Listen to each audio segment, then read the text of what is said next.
सभी को नमस्कार एवं जय श्री राम। आज जैसा कि मैंने आप सबको सूचित किया था कि 5 बजे लाइव आकर हम आपसे बात करेंगे। हम सब जानते हैं कि देशा के अंदर आज राजनीतिक गतिविधियां बड़ी तेज चल रही हैं। पिछले कुछ दिनों से नेताओं, कार्यकर्ताओं, विभिन्न प्रकार के लोगों की तरफ से आरोप व प्रत्यारोप तेज प्रकार से चल रहे हैं।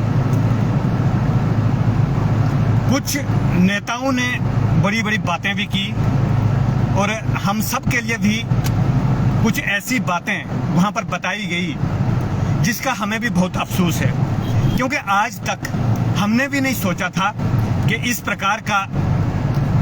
प्रकार की जो बातें हैं वो हमारे ही नेता हम पर कर सकते हैं। मित्रों, हम सब जानते हैं कि देशा एक बहुत बड़ा पिछड़ा एरिया है।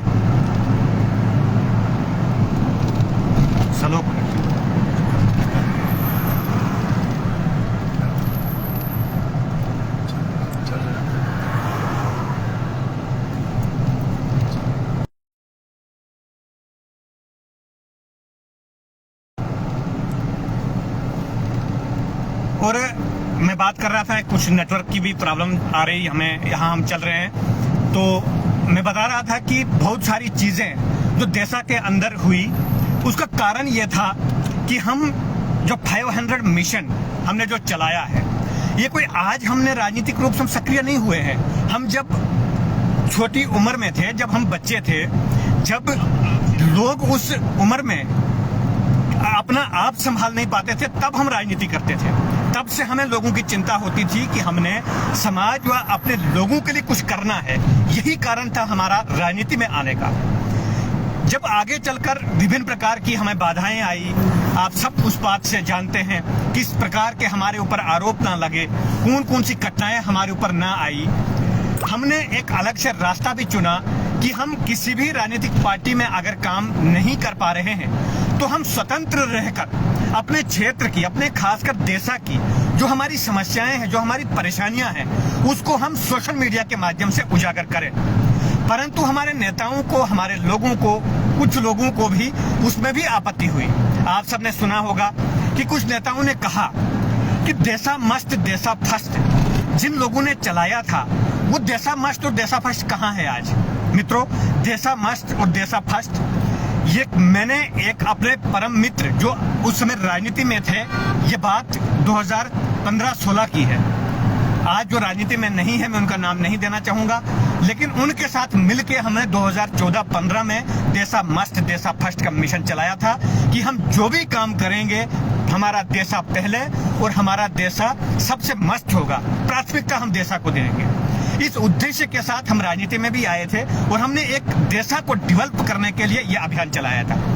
परंतु आज उसी अभियान का जिन नेताओं के भरोसे हमने चलाया था, जिन नेताओं के विश्वास पर हमने चलाया था कि हम इन नेताओं के लिए दिन रात काम करेंगे, हम मेहनत करेंगे, जब ये लोग ताकत में आएंगे तब हमारे साथ मिलकर हमारा सहयोग करेंगे और देशा मस्त देशा फर्स्ट का उद्देश्य लेकर हम देशा का विकास करेंगे। परंतु आज बड़े अफसोस से कहना पड़ता है कि हमारे वही नेता जिनके लिए हमने दिन रात मेहनत की, जिनके लिए हमने काम किया, आज वही लोग हमारे इस स्लोगन का मजाक उड़ाते हैं, वो भी सार्वजनिक मंच से। वहां पर कुछ लोगों ने यह भी कहा कि यदि हम जुबान खोलेंगे, आजकल वीडियोस बनाकर राजनीति चलती है और इंग्लिश चलती है।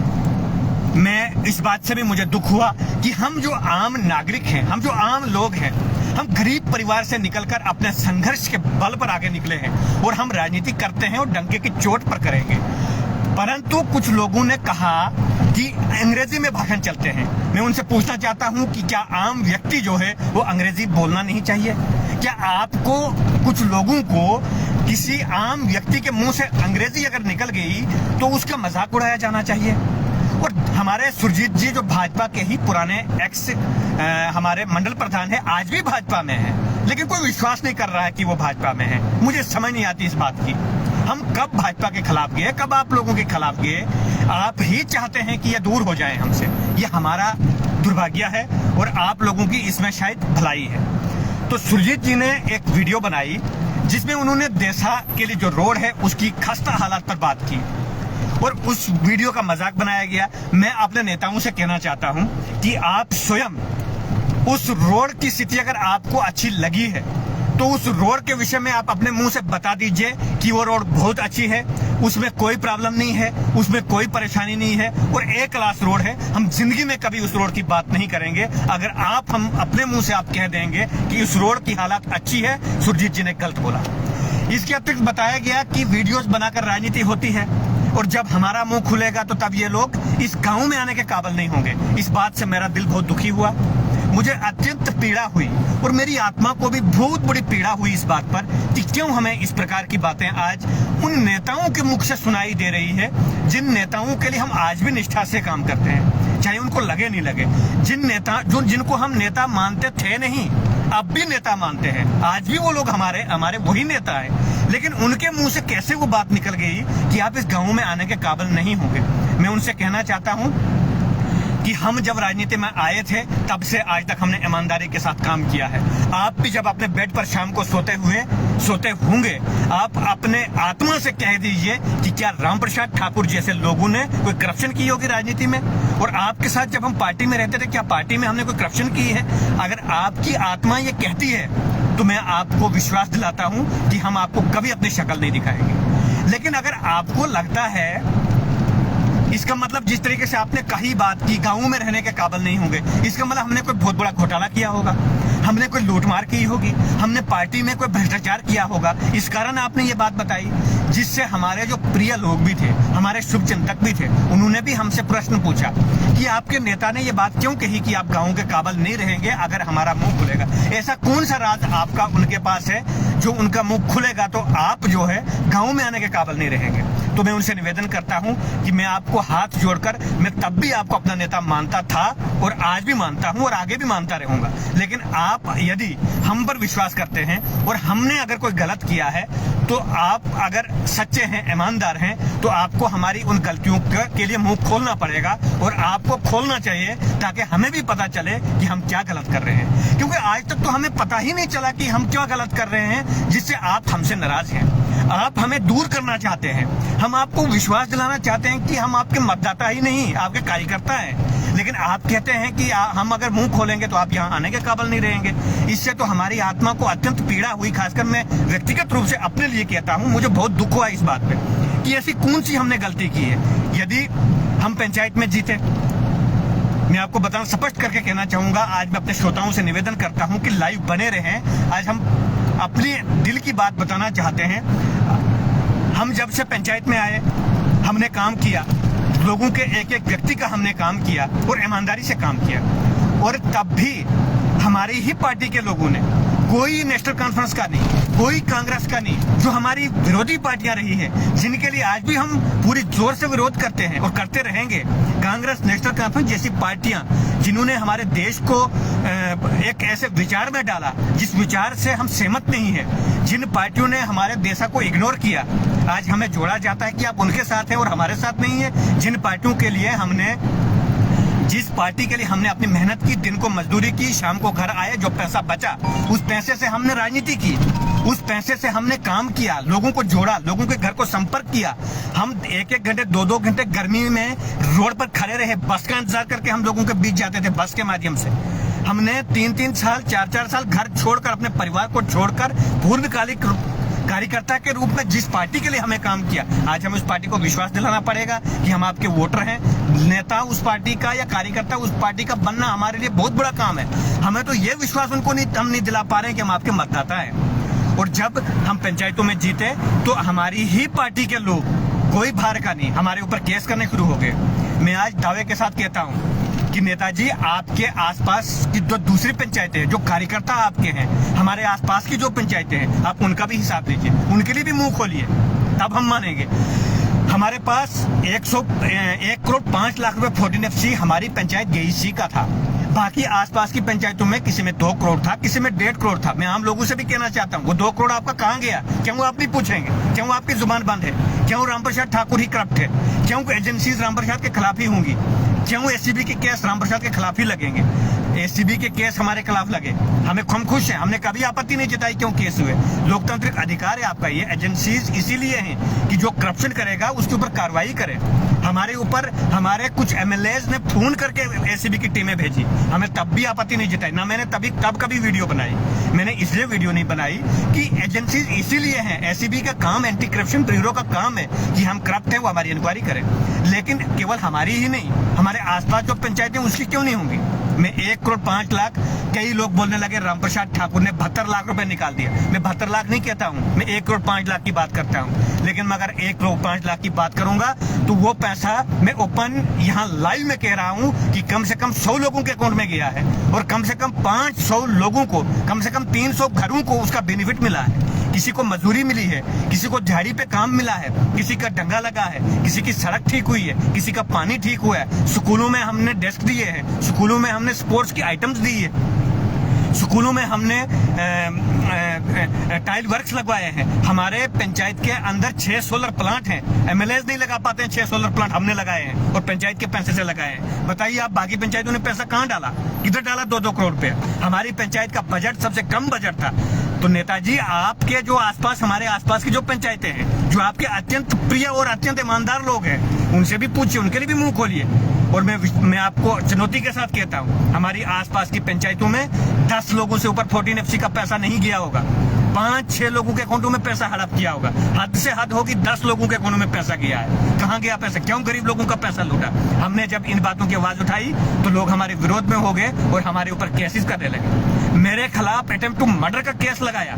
किसने लगाया? बीजेपी के लोगों ने लगाया। और एक बीजेपी का वरिष्ठ कार्यकर्ता, 1990 का कोई कार्यकर्ता है, उस कार्यकर्ता के बाप ने हमारे खिलाफ शहादत दी कि इन्होंने अटेम्प्ट टू मर्डर किया है। हमारे परिवार में मेरी वाइफ, मेरे पिताजी, मेरे दादा, मेरे चाचा, मेरे जो अन्य लोग, 12 लोगों के खिलाफ इन्होंने केस किया कि इन्होंने अटेम्प्ट टू मर्डर किया है। और उसमें बीजेपी के एक 1990 के कार्यकर्ता के पिताजी ओपन सामने खड़े हो गए कोर्ट में और पुलिस स्टेशन में कि मेरे सामने इन्होंने अटेम्प्ट टू मर्डर की कोशिश की है। इस प्रकार के झूठे केसेस में हमें फंसाया।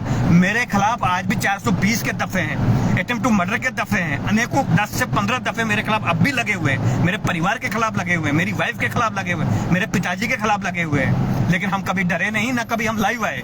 क्यों लाइव नहीं आए? इसलिए नहीं आए कि ये अधिकार है लोगों का, पारदर्शिता दिखाना। अगर हम राजनीति में हैं तो हमारा कर्तव्य है, हमें रोना नहीं इस बात पे। अगर एजेंसीज हमारे खिलाफ आती तो आए, मोस्ट वेलकम। क्यों नहीं आएगी? क्यों बनी एजेंसीज? पुलिस स्टेशन क्यों बने हैं? कोर्ट क्यों बने हैं? इसीलिए बने हैं। हमने एक बार बात रखी, किसी व्यक्ति ने एक वीडियो चलाई कि देशा के अंदर इस प्रकार की डेवलपमेंट नहीं है, तो हमने उनसे कह दिया कि आपकी आयु बहुत ऊंची, आपने क्यों नहीं की? हमारे खिलाफ डिफॉर्मेशन केस हो गया। मेरे खिलाफ डिफॉर्मेशन केस हुआ, 3 साल मैंने डिफॉर्मेशन केस लड़ा, लेकिन मैं कभी किसी के आगे गिड़गिड़ाया नहीं, किसी के आगे रोया नहीं। मैं अपने नेताओं से भी कहना चाहता हूं कि जब हम उनके साथ ईमानदारी के साथ, उनको लग रहे थे कि आज ये ईमानदारी के साथ हमारे पास, तब भी हमने आपको कभी फोन नहीं किया कि एजेंसीज को बंद करो। मैं चैलेंज करके कहता हूं, मैं अपने नेता से कहता हूं कि एक बार भी वो बता दें कि मैंने उनको कहा होगा कि आप एजेंसीज को आने से रोकिए। हाँ, मैंने इतना शायद करवाया होगा कि मुझे तंग करते हैं, कहीं गलत केस किया होगा तो आप ध्यान रखना मेरा, उस किस्म का बताया होगा। लेकिन ऐसा मैंने कभी नहीं बताया है कि आप एजेंसीज को बोलिए वो मत आए हमारे पंचायत में, इंक्वायरी टीम को बोलिए वो मत आए हमारी पंचायत में। हमने ओपन चैलेंज किया, आइए खुले करके हम अपने 1-1 रुपए, 1-1 पाई का हिसाब देंगे। लेकिन क्या केवल रामप्रसाद ठाकुर की पंचायत में ही करप्शन हुई थी? बाकी पंचायतों का क्या है? मैं आज अपने नेताओं से कहना चाहता हूं कि यदि आपने मुंह खोलना है, अपने उन प्रिय लोगों के खिलाफ भी मुंह खोलिए जिन लोगों ने 2-2 करोड़ रुपए 14FC केवल 5 और 10 लोगों के बीच में भी हड़प लिया, और वो भी ब्लड रिलेशन में दिया है। मैं ओपन चैलेंज करके कहता हूं, ब्लड रिलेशन में दिया है। मैं देशा के लोगों से कहना चाहता हूं, जाग जाओ। आज आपको रामप्रसाद ठाकुर और हमारी जो टीम है वो गलत लग रही होगी। आज आपको ये तामझाम, ये नेतागिरी, ये राजनीति की बड़ी बड़ी ढोल धमाके, ये बड़ी बड़ी सपेटें अच्छी लग रही होंगी, लेकिन हमारी छोटी बातें आपको अच्छी नहीं लगेंगी। हम जो कह रहे हैं कि 2 करोड़ आपका कहां गया, ये आपको गलत लगेगा, क्योंकि आज इस प्रकार का नैरेटिव सेट कर दिया गया है नेताओं की तरफ से और राजनीतिक कार्यकर्ताओं की तरफ से कि जो लोग उनके खिलाफ बोलेगा, जो लोग अच्छी बात करेगा, जो लोग करप्शन के खिलाफ बोलेगा, जो लोग स्कूलों में हालात के खिलाफ बोलेगा, वो गुपकारी है, वो कॉकरोच पार्टी से हैं, वो गुपकार गैंग से हैं। और आज तो एक नया नाम, मैंने एक वरिष्ठ कार्यकर्ता हमारे जिला के हैं कोई, जो जिनके ऊपर बहुत बड़ा दायित्व है, उनकी फेसबुक पे मैं देख रहा था मेंढक, वाह रे वाह वाह। ये भाजपा की विचारधारा नहीं है, ये भाजपा का चरित्र नहीं है, ये भाजपा का अनुशासन नहीं है कि आप किसी को मेंढक, किसी को काकरोच और किसी को गुपकारी कहें, और वो भी अपने कार्यकर्ताओं को। और कह कौन रहे हैं, मैं आपको बताना चाहूंगा कि ये बात कह वो रहे हैं जिनको भाजपा के सिद्धांतों का कोई जानकारी नहीं है, जो भाजपा के सिद्धांतों को नहीं जानते हैं, ये वो लोग कह रहे हैं। मैं आपको बताऊंगा 2014 में भारतीय जनता पार्टी शासन पावर में आई।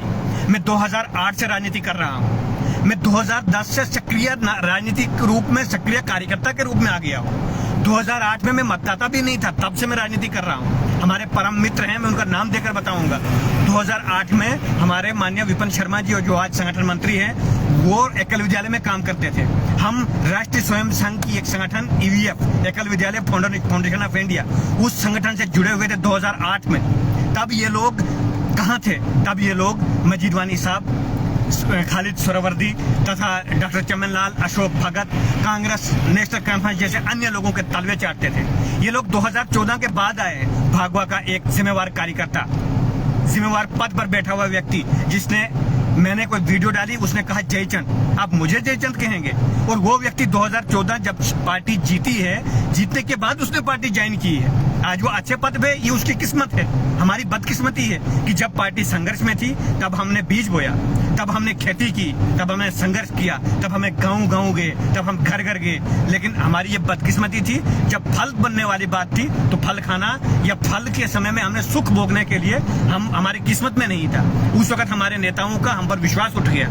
लेकिन जो लोग तब एंजॉय कर रहे थे दूसरी पार्टियों में, वहां के मजे ले रहे थे, लड्डू खा रहे थे, वो लोग जब पार्टी पावर में आई, जब फल देने वाली बात आई, जब सुख की राजनीति की बात आई, तब उन लोगों ने फल खाना थी। उनकी खुशकिस्मती थी, ये उनकी किस्मत में था। हमारे किस्मत में संघर्ष था तब भी और अब भी। ये हमारी बदकिस्मती हो या पूर्व जन्म का कर्म हो, या हमने ही कुछ गलत किया होगा, ये ऊपर वाला जानेगा, या हमारी नीयत कुछ खराब हुई होगी।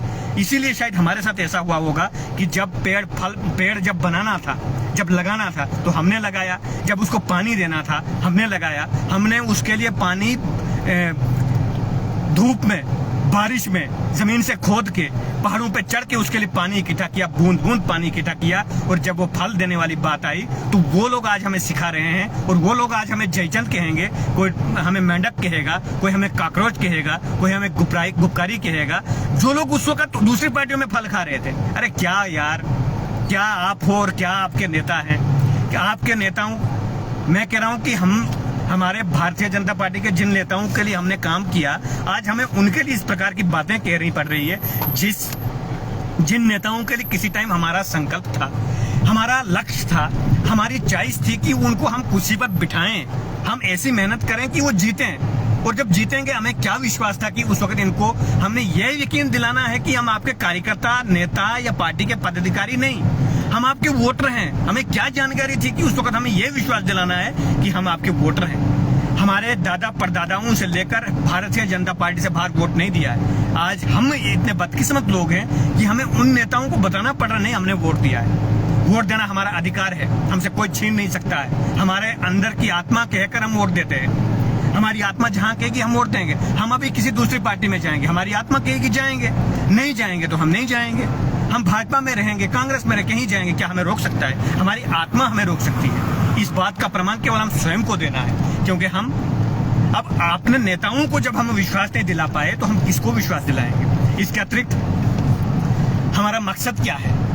हमारा मकसद है अपने आम लोगों की सेवा करना। और मैंने पहले ही कहा कि राजनीति हम करेंगे डंके की चोट पर करेंगे। हमने कभी सरकारी नौकरी को लात मार दी, हमने आज तक फार्म नहीं लगाए। और आप जो कह रहे हैं कि अंग्रेजी, हम पढ़े लिखे लोग हैं, हम अनपढ़ नहीं है। हमारे टीम में हमारी 500+ जो मिशन हमने चलाया है, हमारे उस टीम में कोई PG है, कोई MA है, कोई MSc है, कोई ग्रेजुएट है, कोई पोस्ट ग्रेजुएट है, कोई कुछ है। लेकिन हाँ, सभी लोग पढ़े लिखे लोग हैं, वो अंग्रेजी अच्छे से जानते। क्यों नहीं करेंगे?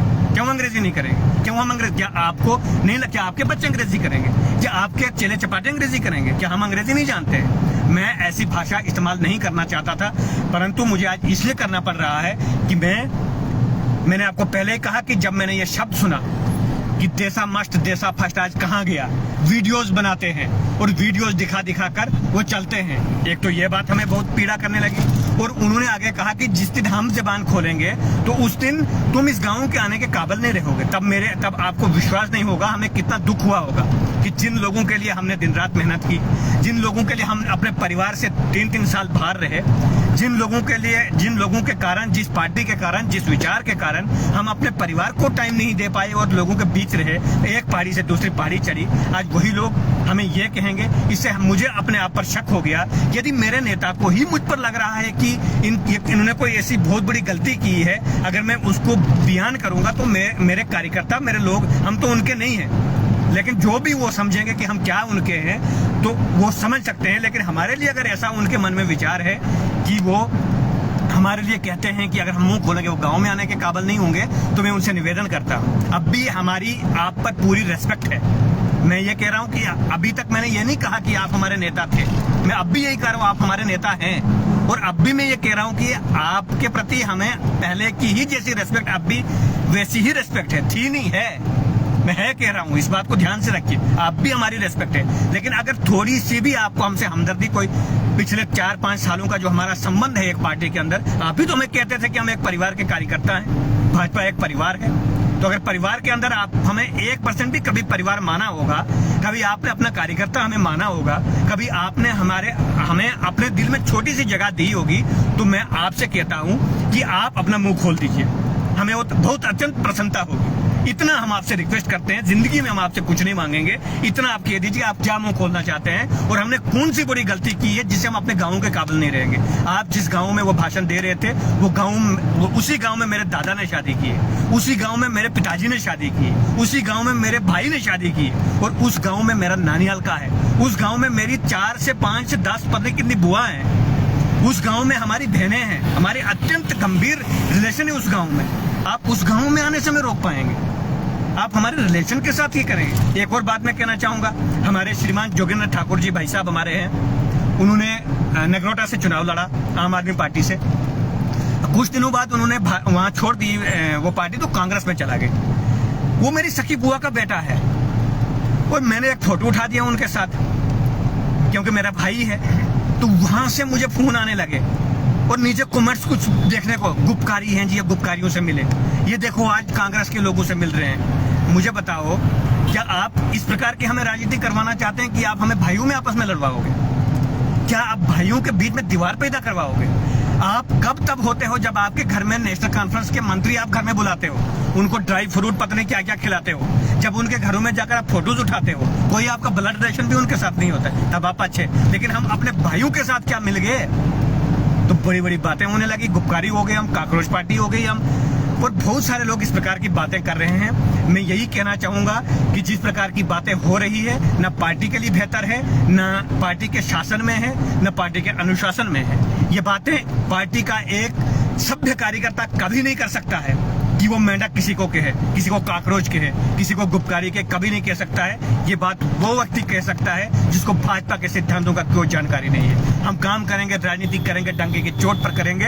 एक हाथ में हमारे पास पंडित दीनदयाल जी की विचारधारा अंत्योदय कि अंतिम व्यक्ति तक विकास जाना चाहिए, वो विचार रहेगा, और दूसरे हाथ में अटल बिहारी वाजपेयी जी का वो संकल्प रहेगा कि हमने जमीन से जुड़ी हुई राजनीति करनी है, हवा की राजनीति नहीं करनी है। हम जमीन से जुड़ी हुई राजनीति करते हैं। ये बात हमने अटल जी व पंडित दीनदयाल उपाध्याय जी से सीखी है। और एक हाथ में हमारे पास जहां पंडित दीनदयाल उपाध्याय जी का विचार है, तो दूसरे हाथ में हमारे पास अटल बिहारी वाजपेयी जी का विचार है। इस विचार से हमें कौन हटा सकता है? आपको विचार देने की, आपको विश्वास दिलाने का हमें क्या हो सकता है? हम राजनीति क्या आपको विश्वास दिलाने के लिए कर रहे हैं? हम राजनीति अपनी आत्मा की शुद्धि के लिए कर रहे हैं, अपने लोगों की सेवा के लिए कर रहे हैं। और दूसरी बात रही हमारी वीडियोज से आपत्ति, ये वीडियोज क्यों बनाते हैं?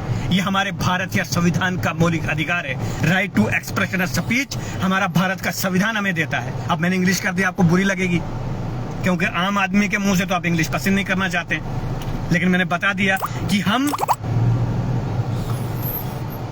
ऐसे देश में रहते हैं जहां right to expression of speech हमारा भारत का मौलिक अधिकार है। अपने व्यूज प्रकट करना हमारा अधिकार कौन छीन सकता है? सोशल मीडिया का प्रयोग हम क्यों नहीं कर सकते हैं? हमने वीडियोस बनाई, मैंने एक वीडियोस बनाई डिस्पेंसरी की।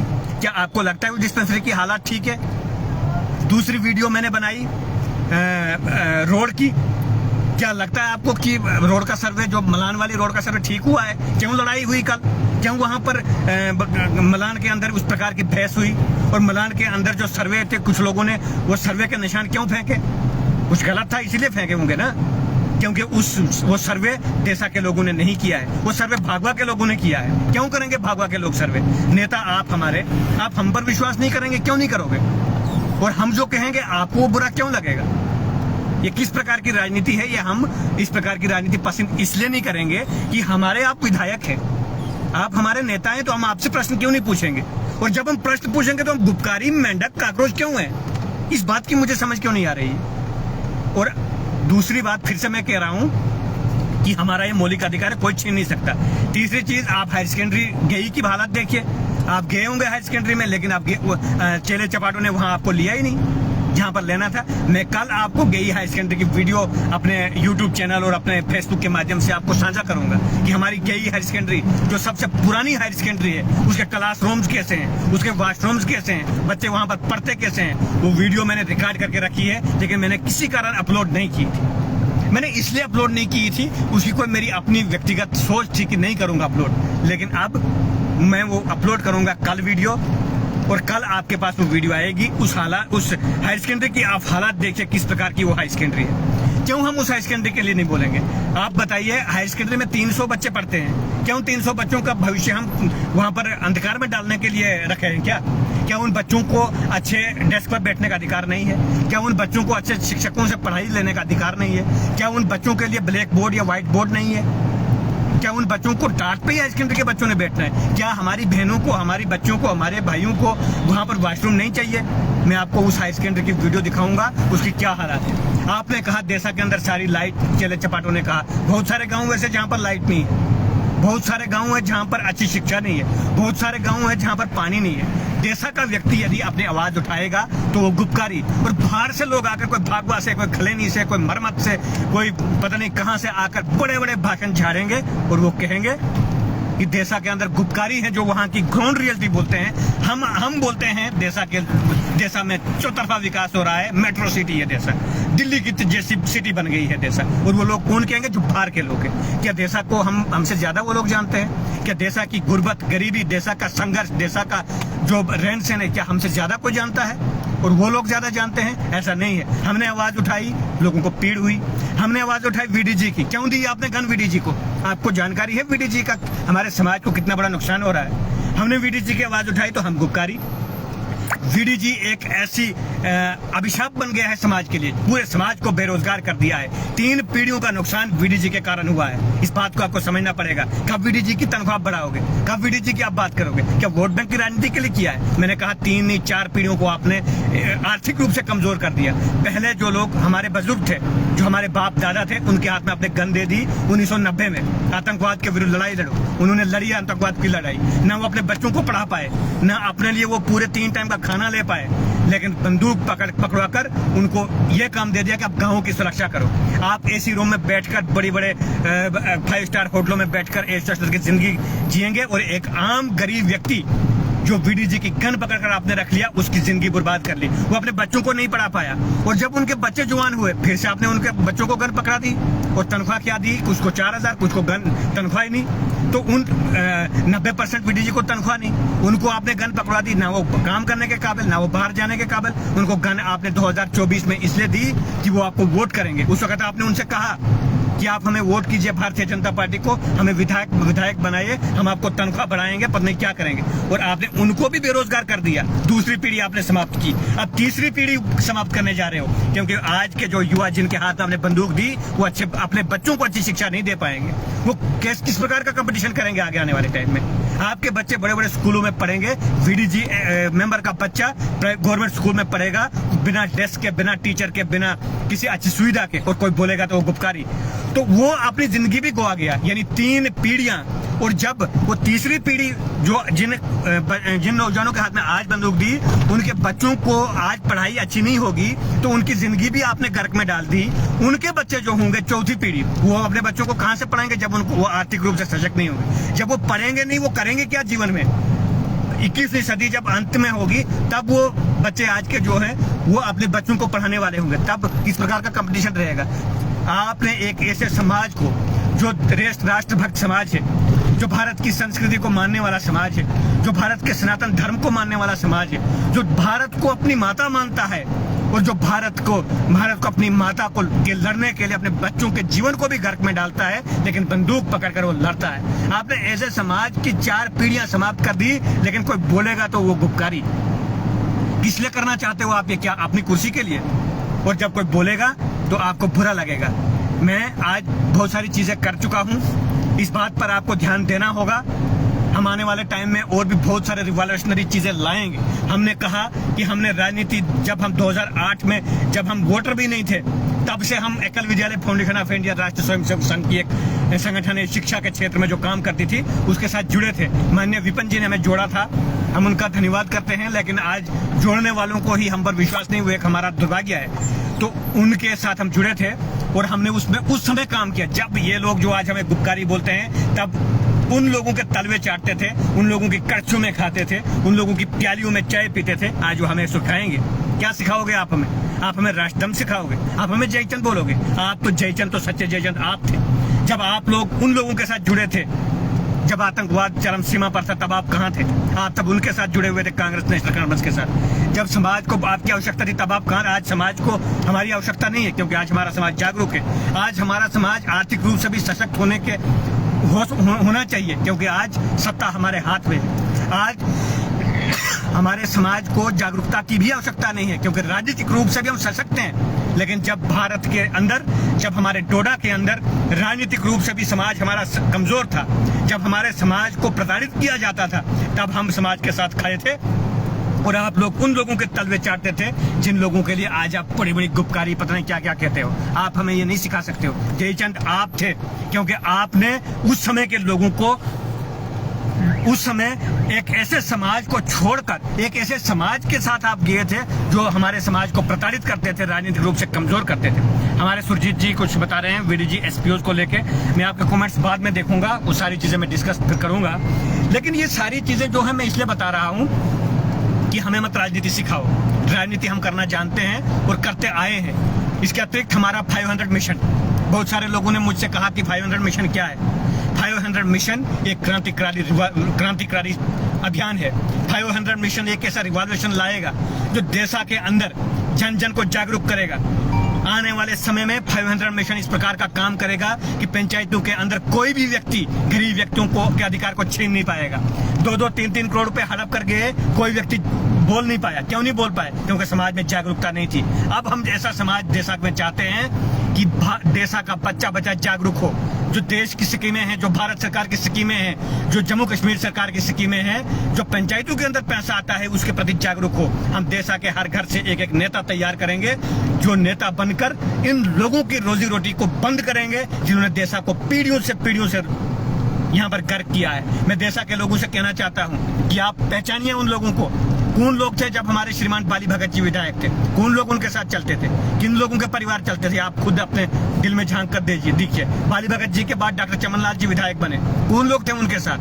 आज जो लोग बीजेपी की बड़ी बड़ी बातें करते, वो लोग तब उधर थे। और जब अशोक जी, हमारे मास्टर जी रामबन से विधायक बने, कौन लोग तब उनके साथ थे? यही लोग थे।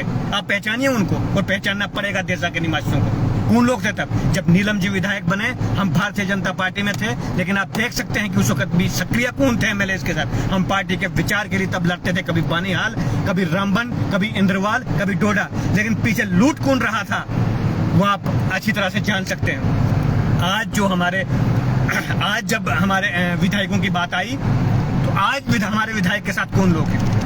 आज हमारे शक्ति जी विधायक हैं, अच्छे विधायक हैं, अच्छे ईमानदार हैं, हम सब जानते हैं। हमारे नेता थे नहीं हैं, अब भी हम मानते हैं हमारे नेता हैं। लेकिन इस प्रकार के उनके साथ जो लोग हैं, कौन लोग हैं? आप पहचानिए उनको। क्यों वही लोग हैं? क्यों वही लोग विधायकों के साथ रहेंगे? ठीक है, शक्ति जी हमारे नेता हैं, लेकिन उनके साथ जो चलने वाले लोग हैं, क्यों एक ही परिवार के, एक ही समुदाय के लोग, एक ही सिस्टम के लोग पीढ़ियों से पीढ़ियों आते रहेंगे? और जब पंचायतें बनी, तो पंचायतों के समय भी आपने देखा कि कौन लोग पंचायतों में थे। गेईसी के अतिरिक्त आप दिखा दीजिए, गेईसी में परिवर्तन आया और ऐसे लोग हम नहीं आए। हमारे लोगों ने हमें आशीर्वाद दिया और हम उस पर खरे उतरे। कोई भी गेईसी का आम नागरिक अलावा 4-5 चेले चपाटों के जेईसी का आम नागरिक नहीं बता सकता है कि राम प्रसाद ठाकुर के समय में जब दीक्षा हमारी सरपंच थी, तो उस समय में जो हमने काम किया उनके सहयोग से हमारे लोग, कोई भी नहीं बता सकता है कि उसमें कोई करप्शन हुई होगी। आम लोगों की मैं बात करूंगा। हाँ, वो 4-5 चेले चपाटे जिनके हाथ से प्याली छीनी थी, जिनके हाथ से वो कड़छी हाथ से चला गई थी, चमचा हाथ से चला गया था, जिससे वो भर भर के पेट खाते थे, वो हमने उनको हाथ में नहीं दिया। उन्होंने बड़ी बड़ी डेंगे मारी, बड़े बड़े अभियान चलाए, बड़ी बड़ी कंप्लेंट्स की, बड़ी बड़ी शिकायतें की, लेकिन कुछ बिगाड़ नहीं पाए। क्यों बिगाड़ नहीं पाए? क्योंकि ईमानदारी थी। विधायकों ने भी फोन किया एसीबी में कि आप वहां की इंक्वायरी कीजिए, पकड़ कर लाइए उनको। क्यों नहीं हुआ? क्योंकि हमारी ईमानदारी थी और कुछ नहीं हमारा निकाल पाए। हमने कुछ नहीं बनाया। मैं आपको एक विशेष बात कहना चाहूंगा, हमारे पास कुछ नहीं है खोने के लिए। अगर आप कोई इंक्वायरी करना चाहते हैं, करिए। हमारे पास क्या निकलेगा? हमारे पास कोई कच्चे मकान होंगे, अगर कोई गलती होगी तो हम वो भी सरकार के नाम कर देंगे, सीज कर दो, ले जाओ वो भी, लेकिन राजनीति करना हम नहीं छोड़ेंगे।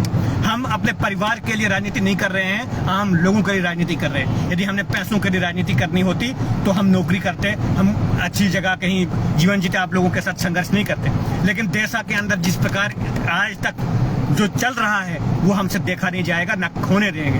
अब देशा के अंदर 500 प्लस मिशन जो चला है, इस मिशन को सक्सेस करना देशा के लोगों की जिम्मेवारी है। और आज यदि आप हमारे साथ नहीं जुड़ोगे, आप यदि साफों के साथ जुड़ोगे, आप बड़े बड़े नेताओं के साथ जुड़ोगे, चाहे वो जितने भी आपको बड़े बड़े सपने दिखाएं, लेकिन बीच में जो बिचौलिया है वो आपके पास आपका हक नहीं पहुंचने देंगे। मुझे बताइए, देशा के अंदर किसी का घर नहीं घिरा पीछे फ्लड्स में? हमारे एक्स मंडल प्रधान श्रीमान सुरजीत जी घर में नहीं है, उनका घर फ्लड के दौरान गिर चुका है, मैं आपको बताना चाहता हूं। और सेंसस की टीम जब वहां कल गई, मैं ये आपको एक अनुभव बताना चाहूंगा।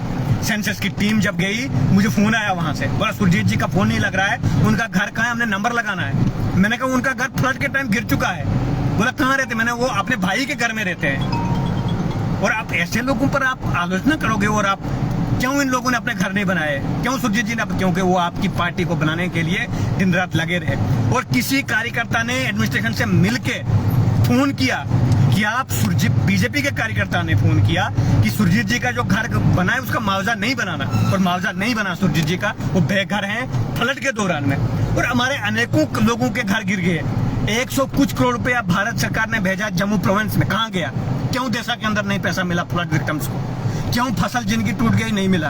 क्योंकि बीच वाले जो बेचैले वो फोन करते हैं, उसको मुआवजा देना है, नहीं देना है, उसके घर गिर गया है, उसको नहीं देना है। जब तक आप इन लोगों के इस कल्चर को नहीं बंद करोगे, तब तक आप कुछ नहीं कर पाओगे, तब तक आप अपना हक नहीं ले पाओगे। मैं देशा के लोगों से निवेदन करता हूं कि जागरूक हो जाइए और जाग जाए। यदि आप जागेंगे नहीं, जिस प्रकार पीछे पंचायतों का पैसा आपका हड़प हो चुका है, उसी तरीके से आगे भी हड़प हो जाएगा। लेकिन 500 प्लस मिशन जो हमने चलाया है, इसकी हमने कल एक विशेष बैठक भी की थी। अब ये लाइव खत्म होने के बाद हमारी बैठक होगी 8 बजे, हमारी टीम की भी शायद कुछ चर्चा होगी। उसके अंदर हम पूरा सहयोग करेंगे देशा के लोगों का। और मैं देशा के लोगों से निवेदन करता हूं कि इस मिशन को कामयाब करना आपका दायित्व है, आपकी जिम्मेवारी है। मिशन 500 प्लस के साथ आपको जुड़ना पड़ेगा। ये आपके लिए है, ये देशा के लिए है। जो देशा के साथ प्रेम करता है, जो देशा के आम लोगों के साथ प्रेम करता है, उसको 500 मिशन के साथ जुड़ना पड़ेगा। अन्यथा वही लोग राजनीति में रहेंगे जो आते रहे।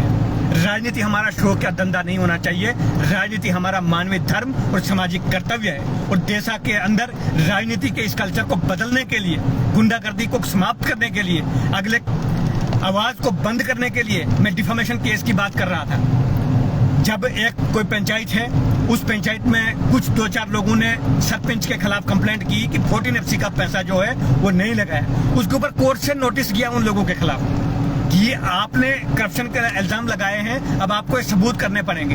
वो बेचारे दौड़ कर गए, नोटिस पे ही माफी मांगी, कंप्रोमाइज हुआ। वो कभी 5 साल बोल ही नहीं पाए, क्योंकि वो डिफेमेशन केस उनके खिलाफ लग जाता है। जब हमारे खिलाफ, जब मेरे खिलाफ डिफेमेशन केस लगा, 3 साल में डिफेमेशन केस मैंने झेला और 3 साल के बाद मैंने डिफेमेशन केस जीता। क्यों जीता? क्योंकि हम कभी ना झुकेंगे, ना किसी के आगे हम रोएंगे। हम अपने लोगों के लिए लड़ेंगे। मुझे किसी व्यक्ति ने कहा कि आपको डिफेमेशन केस हुए हैं, बड़े बड़े लोग इसमें हैं, आपके खिलाफ बहुत बड़ी कार्रवाई होगी। मैंने कहा यदि मैं माफी मांग दूंगा तो हम उदाहरण समाज को नहीं दे पाएंगे। मैंने कहा हमने उदाहरण देना है समाज को कि डरना नहीं है, चाहे केस हो जाए, चाहे जो, डरना नहीं है, उसके प्रति लड़ना है। और यदि आप लड़ने का संकेत दोगे तो दूसरा भी खड़ा होगा। अगर हम ही झुक जाएंगे तो दूसरा कब खड़ा होगा? वो दूसरा तो बोलेगा राम प्रसाद ठाकुर के खिलाफ डिफेमेशन केस हुआ तो उसने माफी मांगी थी, तो मुझे भी तो नहीं बोलना पड़ेगा। हमने उदाहरण प्रस्तुत करने हैं। आने वाले टाइम में देशा के अंदर हर घर से हम नेता बनाएंगे, हर घर से नेता होना चाहिए। क्यों आपके बच्चे नेता नहीं बन सकते? क्यों आपके बच्चे राजनीति में नहीं आएंगे? क्यों आपके बच्चे अपने अधिकार के लिए बोलेंगे नहीं? क्यों नहीं बोलेंगे? सबको आना पड़ेगा और 500 मिशन के साथ जुड़ना पड़ेगा। और ये 500 मिशन किसी राजनीतिक पार्टी के खिलाफ नहीं है और न किसी राजनीतिक पार्टी के पक्ष में है। ये 500 प्लस केवल देशा के साथ है और देशा के लोगों के हित में है, देशा के लोगों के लिए काम करेगा और देशा के अंदर जो गुंडागर्दी है उसको नहीं होने देगा, देशा के अंदर जो लूटमार चलती है उसको नहीं होने देगा, देशा के अंदर जो करप्शन होती है नहीं होने देगा। हमने बोला वीडीजी का पैसा खाया गया है, क्यों एक्शन नहीं हुआ? हमने बहुत सारी चीजें कही, नहीं हुआ। क्यों नहीं हुआ? क्योंकि सब जानते हैं कि किस लोगों ने किया है, लेकिन बोलेगा कोई नहीं। लेकिन अब बोलने का समय आ गया है। हम आपके साथ खड़े हैं, हमारे ऊपर कार्रवाई होगी, हमारे ऊपर होगी। हम अपने घर परिवार, हम अपने जो जमीनें हैं बेचने के लिए तैयार हैं, हम गंवाने के लिए तैयार हैं, लेकिन झुकेंगे नहीं और ना हम किसी के आगे गिड़गिड़ाएंगे। अपने लोगों के साथ शान के साथ खड़े होंगे, डंके की चोट से राजनीति करेंगे और राजनीति हम इस विचार के लिए करेंगे कि समाज के अंतिम व्यक्ति के लिए स्कीम जो आएगी देशा के अंतिम व्यक्ति को मिलनी चाहिए। क्यों नहीं मिलेगी? क्यों देशा के लोगों को नहीं मिलेगी? मैं बहुत सारी बातें आपके साथ कर गया, बहुत सारी बातें रह गई होंगी, लेकिन अफसोस अंत में फिर एक है कि जो हमारे ऊपर इल्जाम लगाए गए हैं, मैं फिर से अपने नेता से कहना चाहता हूं कि आप अपना मुंह खोल दीजिए, लेकिन हमारे लिए भी खोलिए और हमारे आसपास की जो पंचायतें उनके लिए भी खोलिए।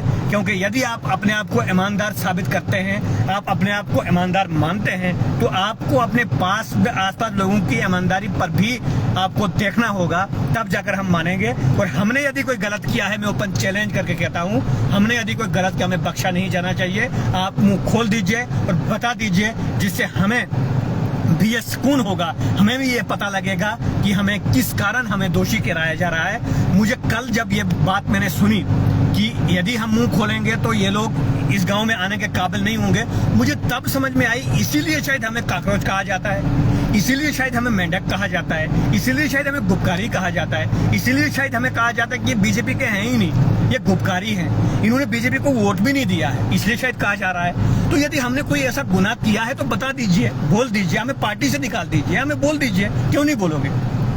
बोलना पड़ेगा, अन्यथा इस प्रकार की बातें आपके मुंह से शोभा नहीं देती हैं। और मैं फिर से देशा के लोगों को नमस्ते करता हूं, आदाब करता हूं, सलाम करता हूं और आपका आशीर्वाद चाहता हूं कि हम संघर्ष से जीना चाहते हैं और संघर्ष करना चाहते हैं और संघर्ष करते हुए आए हैं। हमारे दर्द को समझना पड़ेगा, हमारी ईमानदारी को समझना पड़ेगा और हम काम क्या करना चाहते हैं, हमारा उद्देश्य क्या है, इसको भी समझना पड़ेगा। और आपके अधिकार कौन लोग खा लेते हैं उसको भी समझना पड़ेगा। आपके बच्चे राजनीति क्यों नहीं करेंगे, केवल गिने चुने लोग ही राजनीति क्यों करेंगे, इसको समझना पड़ेगा। और सबको 500 मिशन के साथ जुड़ना पड़ेगा। ये देशा के लिए आवश्यक भी है और जरूरी भी है और ये हमारे वक्त की मांग भी है। सभी बहनों को, सभी माताओं को इसके साथ जुड़ना पड़ेगा। हमने उसमें रखा है कि हमारे 50 हमारी माताएं बहनें होंगी, इसमें हमारे 100-150 लोग जिस प्रकार का हमने रखा था, 150 लोग इसमें जो 30 से 50 साल की आयु तक होंगे, 100 लोग 18 से 30 साल की आयु तक होंगे, हमारे 50 लोग 50 से ऊपर के बुजुर्ग होंगे।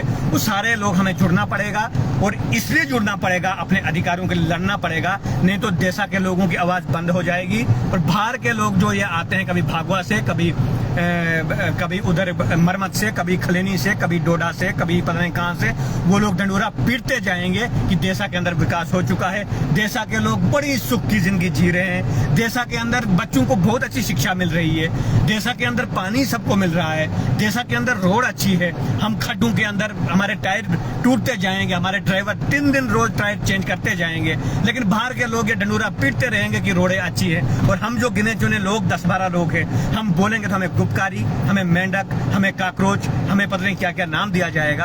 तो यदि आप हमारी नीयत को समझते हैं कि हम करना क्या चाहते हैं, हमारा उद्देश्य क्या है, तो देशा के सभी लोगों को जुड़ना पड़ेगा, हमारे साथ आना पड़ेगा और इस लड़ाई को लड़ना पड़ेगा। ये लड़ाई हमारे लिए आवश्यक है, देशा के भविष्य के लिए आवश्यक है, हमारे बच्चों के भविष्य के लिए आवश्यक है। आने वाले टाइम में जब 15 साल बाद, 20 साल बाद हमारे बच्चे कंपटीशन के लिए जाएंगे, आज उनको अच्छी शिक्षा नहीं मिलेगी तो वो क्या कंपटीशन करेंगे? ये जो बड़ी बड़ी बातें करते हैं नेता बन के, जो जम्मू से कोई लोग आते हैं नेतागिरी करने, कोई डोडा से नेतागिरी, पूरे 12 महीने जम्मू डोडा रहेंगे। जब कोई नेता आएगा तो आ जाएंगे उनके साथ चेले चपाटे, वो आ जाएंगे आगे पीछे वो उनके बच्चे डोडा पढ़ेंगे, जम्मू पढ़ेंगे। जब नेता आएगा तो तालियां बजाने, नारे देने वो गाँव आ जाएंगे। उनके बच्चे, आपको जानकारी होनी चाहिए, डोडा पढ़ते हैं, कोई जम्मू पढ़ते हैं, हमारे बच्चे भी डोडा पढ़ते हैं, कोई जम्मू पढ़ते हैं। हम भी चाहते हैं आपके भी पढ़े, क्यों नहीं पढ़े। इसलिए हम कहते हैं कि जो गाँव में बच्चे हैं उन बच्चों को भी शिक्षा मिलनी चाहिए, क्योंकि उन बच्चों ने कंपटीशन उन लोगों के साथ करना है जो नेता के पीछे आज करते हैं जिंदाबाद जिंदाबाद जिंदाबाद। वो जिंदाबाद ऐसे नहीं करते हैं, उनको सब कुछ मिलता है, ये आपको यकीन होना चाहिए। वो जिंदाबाद केवल 2 दिन आपको नेता के सामने करते हैं, पीछे जीते आप हैं, गाँव में आप रहते हैं, पानी की समस्या आपको आती है, स्कूल की समस्या आपको आती है, बिजली की, आपके बच्चों को बिजली शाम को नहीं होगी। आज बच्चे 18 घंटे पढ़ते हैं, 4 घंटे सोते हैं, आपको जानकारी होनी चाहिए। कंपटीशन का दौर है, आप अपने बच्चों को पूछिए, 18 घंटे पढ़ना पड़ेगा उनको। जो बच्चा 18 घंटे पढ़ेगा वही भविष्य बना पाएगा। तो आप 18 घंटे कैसे पढ़ाओगे जब बिजली नहीं होगी आपके पास? आप कैसे पढ़ाओगे जब उसको पानी पीने के लिए नहीं होगा? आप कैसे पढ़ाओगे जब उसको 3-3 किलोमीटर वो पैदल चलेगा, 4-4 किलोमीटर वो स्कूल जाएगा, और स्कूल से घर कब 18 घंटे पढ़ेगा? 6 घंटे नींद करनी है, 18 घंटे बच्चों को पढ़ना है, तब जाकर आगे कंपटीशन करना है। और ये जो लोग नेताओं के साथ नारे लगाते हैं, उनके बच्चे पढ़ते हैं, उनके बच्चे गाड़ी से उतरते हैं, गाड़ी में स्कूल जाते हैं, घर में पूरी फैसिलिटीज मिलती है, पढ़ते हैं। उन बच्चों के साथ कंपटीशन कैसे करोगे? और वो लोग कभी नहीं चाहेंगे कि गाँव के बच्चे भी कंपटीशन करने के काबिल बने, क्योंकि नौकरियां उन्होंने लेनी है। लेकिन आप लोग क्या करोगे? नेता लोग आएंगे, आप जलसे करेंगे, जलसों में जाएंगे, नारे लगाओगे, नारे लगाने के बाद घर जाओगे, फिर से वही मुसीबत। और बेनिफिट कौन लेगा? वही 4-5 चेले चपाटे। वो कहेंगे उस गांव के पूरे वोट आपको हैं, क्योंकि आपने सब कुछ, वहां विकास हो गया, कुछ करने की जरूरत नहीं है, सब कुछ हो गया है। उसमें रोड पूरी पहुंच गई है, बिजली पुल, क्योंकि उन्होंने नेताओं की चापलूसी करनी है और भविष्य में उनसे बेनिफिट लेना है। आपको जागना पड़ेगा, और अब अपने अधिकार की लड़ाई हमने स्वयं लड़नी है, अपने हक की लड़ाई हमने स्वयं लड़नी है। आपको खुद योजना, हम ही क्यों योजना बनाए देश के लिए, आपको भी योजना बनानी पड़ेगी। आप सब योजना बनाइए, हमें बताइए क्या करना है। मैं बुजुर्गों से निवेदन करता हूं कि आप हमें आशीर्वाद दीजिए, हमें बताइए क्या करना है, कैसे बदले हालात। मैं अपनी माताओं बहनों से निवेदन करता हूं, क्यों आपके सर पे 3-3 किलोमीटर से आप पानी गागर में लाओगे? क्यों आप बाल्टी में पानी लाओगे? क्यों जब आप किचन में खाना बनाओगे आपको लाइट नहीं होगी? क्यों जब आप किचन में खाना बनाओगे आपके पास गैस नहीं होगी? क्यों आप जब अपने बच्चों को स्कूल भेजोगे तो आपके पास भी बच्चों को शाम को, आपके पास बच्चे जल्दी आए, गाड़ी हो, क्यों नहीं रहेंगे? आपके बच्चे सुख क्यों नहीं करेंगे? मैं अपनी माताओं बहनों से भी निवेदन करता हूं कि आपका आशीर्वाद और स्नेह हमें चाहिए, आपका प्यार, आपकी हमदर्दी चाहिए, आपका सहयोग चाहिए, आपका आशीर्वाद चाहिए, आपके सुझाव चाहिए, आपको देने पड़ेंगे, आपको अपने बच्चों के लिए देने पड़ेंगे। और हमारे अलावा कोई नहीं कर सकता देश के अंदर, क्योंकि इस प्रकार का संघर्ष कोई नहीं करता है, कोई लोग करते हैं, नहीं मिलेंगे। भगत सिंह आपको चाहिए दूसरे घर से, अपने घर से नहीं चाहिए। ये जो नेता लोग तालियां मारते हैं, इनके बच्चे बाहर पढ़ते हैं। बड़े लोग जम्मू से आए, हमने कल देखे, उनके बच्चे कोई डॉक्टर हैं, कोई बाहर है, वो अपने बच्चों को कभी 3-3 किलोमीटर 4-4 किलोमीटर नहीं चलते देखेंगे। जब हमारी माता बहनों के बच्चे स्कूल से आपके पास आते, क्यों उनके मुंह में पसीना होगा? क्यों आप अपने बच्चों को पसीना देखोगे 3-3 किलोमीटर चलते हुए? क्यों आपके बच्चे बोझ स्कूल का नहीं उठा पाएंगे? क्यों आपके बच्चों को अच्छा खाना नहीं होगा? ये आपको देखना पड़ेगा और आपका करना पड़ेगा। नहीं करोगे तो आप अपने बच्चों के साथ बहुत बड़ी नाइंसाफी कर रहे हो। इसलिए आप माताओं बहनों से भी निवेदन करता हूं कि आपको हमें आशीर्वाद देना पड़ेगा। और मेरा नंबर आप सब लोगों के पास दे सके, आपको वहां से फोन करने पड़ेंगे, हमें सबको, बुजुर्गों को फोन करने पड़ेंगे, माताओं बहनों को फोन करने पड़ेंगे, हमारे युवाओं साथियों को करने पड़ेंगे। आप हमें फोन कीजिए, हमारी टीम आपके पास पड़ी हुई है। हम अपनी टीम से बात करके, हमारे सभी लोग जो है वो सुझाव क्या देते हैं, मैं अकेले इसका डिसीजन नहीं ले सकता हूँ, वो सभी जब देंगे तो वो सारी चीजें जो हैं हम अपनी टीम, इसलिए हम वो घोषित कर देंगे ताकि आप लोगों को कांटेक्ट करने के लिए हो और आप उनके साथ कांटेक्ट कीजिए। हम आपका भला चाहते हैं, हम आपके भविष्य के लिए अच्छा करना चाहते हैं, हम देश के लिए अच्छा करना चाहते हैं, तो आप वो सुझाव हमें चाहिए। हम अपने बुजुर्गों से भी, युवाओं से भी, माताओं बहनों से भी मैं हाथ जोड़कर निवेदन करता हूं और दिल की गहराइयों से, पूरी ईमानदारी के साथ, निष्ठा के साथ और मेरी आत्मा की अंतः गहराई से मैं आपसे निवेदन करता हूं कि आप हमें अपना सुझाव भी दीजिए, सहयोग भी कीजिए। और आपके फोन वहां से आने चाहिए, इसलिए आने चाहिए कि हम किस किस के साथ संपर्क करना चाहेंगे, कौन हमारे साथ जुड़ना चाहेगा, शायद हम ना पहुंच पाए उसके पास। आप हमें सहयोग कीजिए इस काम में, ये ईश्वर का काम है, हम करेंगे। जन सेवा हमारा उद्देश्य होना चाहिए। मैंने आपको पहले ही कहा, हम अपना घर बेच देंगे, अपनी जमीन बेच देंगे, अपना सुख सुविधा सारी बेच देंगे, लेकिन इस लड़ाई को पीछे नहीं रखेंगे। ये हम लड़ेंगे और किसी पार्टी के खिलाफ हम नहीं है। मैंने आपको पहले ही कहा कि एक हाथ में अटल जी की सोच की जमीन से जुड़ी हुई राजनीति, दूसरे हाथ में पंडित दीनदयाल उपाध्याय जी के अंत्योदय का विषय कि समाज के अंतिम व्यक्ति तक विकास।